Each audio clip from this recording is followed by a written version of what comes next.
Well, yeah, I mean, let's get into the main one. It is, of course, Max Verstappen. We had him brilliantly giving the McLarens a race on a three-stop strategy against their two. One of the best saves in a modern Formula One car I think I've ever seen, coming onto the start-finish straight. And then, sadly, well, let's get into it. The move on George Russell when Red Bull asked him to give the place back after their clash at the first corner. Phil, do you think that he hit George on purpose?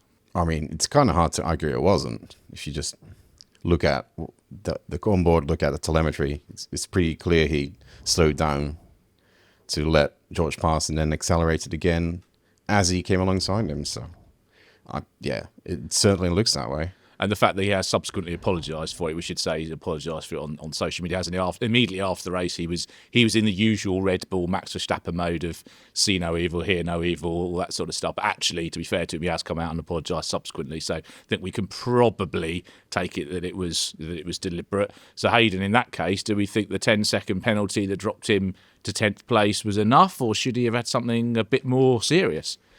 Well, before I go into that, I'll just clarify the Verstappen apology. He hasn't actually used the words "I'm sorry." Well, come on, let's be realistic. Leading to a move that was not right and shouldn't have happened.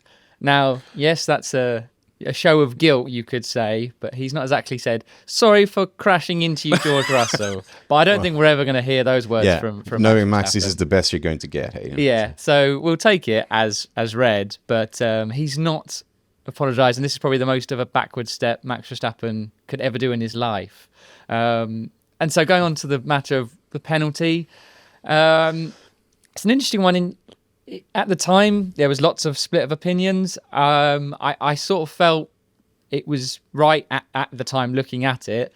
If it was judged to be deliberate crashing into a competitor, well, that does feel like an instant black flag, and maybe that's the grey matter of it's difficult to prove it